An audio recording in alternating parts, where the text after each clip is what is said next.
मोहतरम दोस्तों, अस्सलाम वालेकुम। आप सदा खुश रहें, आपके आंगन में सदा खुशियों का बसेरा रहे, या आमीन या रब्बल आलमीन। दोस्तों, एक अहम बात आपसे डिस्कस करनी थी, वो ये थी कि हमारे माशरे के बहुत सारे लोग मुख्तलिफ बुज़ुर्गों के जो मज़ार हैं उन पर जाकर वो शिरकिया अमाल करते हैं।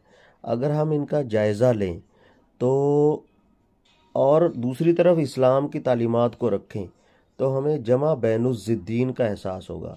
यानी दो विपरीत चीज़ें, दो बिल्कुल अपोजिट चीज़ों को एक जगह जमा करना जो कि मुमकिन नहीं है।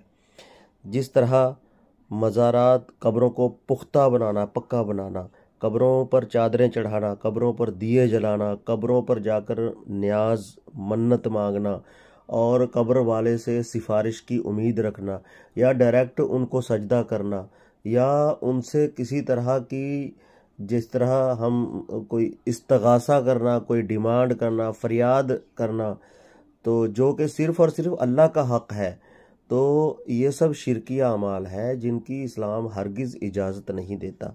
अब मुख्तलिफ़ मज़ारात पर उर्स मनाए जाते हैं। बताइए, हज़रत अबू बकर सिद्दीक़ रज़ी अल्लाह ताला अन्हु का कोई उर्स मनाया जाता है? और फिर ख़ुद हमारे पैगंबर आखिरुज़्ज़मा हज़रत मोहम्मद सल्लल्लाहु अलैहि वसल्लम का कोई उर्स मनाया जाता है? शाह फैसल ने एक बहुत अच्छी बात कही थी। जब वो पाकिस्तान आए थे तो वहाँ के जो प्राइम मिनिस्टर भुट्टो थे, उनको किसी दरबार पे लेके जाना था, तो उन्होंने साफ अल्फाज में ये कहा कि हमारे पास हज़रत मोहम्मद सल्लल्लाहु अलैहि वसल्लम का रोज़ा अतहर है, उनकी मुबारक कब्र है। अगर हम चाहें तो उसे सोने का बनाकर पूजते, लेकिन ये इस्लाम के ख़िलाफ़ है, इसलिए हम ऐसा नहीं कर रहे।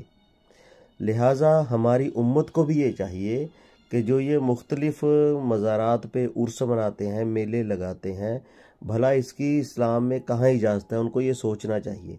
हजूर सल्लल्लाहु अलैहि वसल्लम ने अपनी ज़िंदगी के आखिरी अय्याम में उम्मत को जो वसीयतें फरमाईं, उनमें अहम वसीयत यही थी कि यहूदियों और नसरानियों यानी ईसाइयों ने अपने अंबिया की कब्रों को इबादतगाह बना लिया।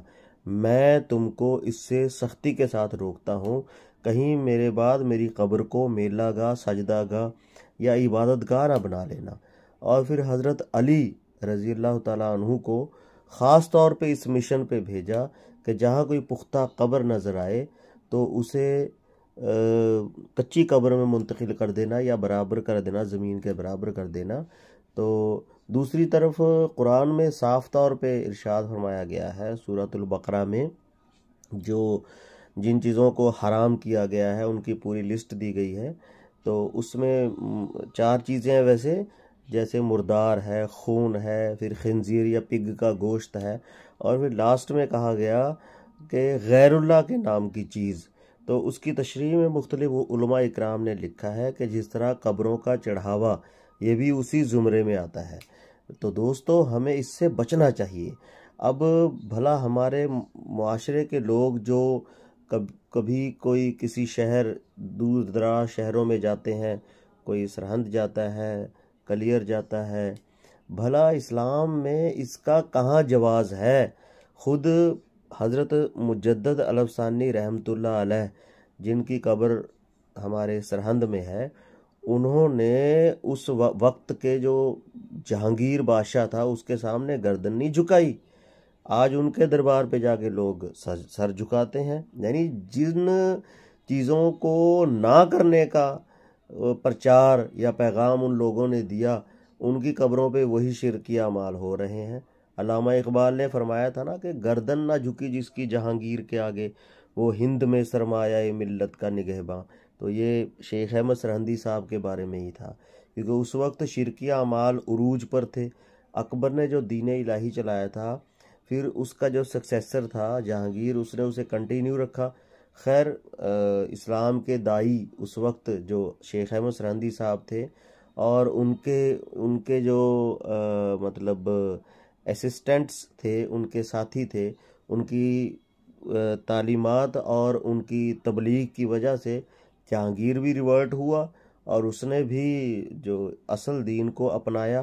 तो ये इसी वजह से मुमकिन हुआ क्योंकि शेख अहमद सरहंदी साहब ने उसके आगे गर्दन खम नहीं की। लेकिन आज उनकी कब्र पे क्या हो रहा है। लोग जाके धागे बांधते हैं, उनकी कब्र पे सजदा रेज होते हैं, और फिर वहाँ जो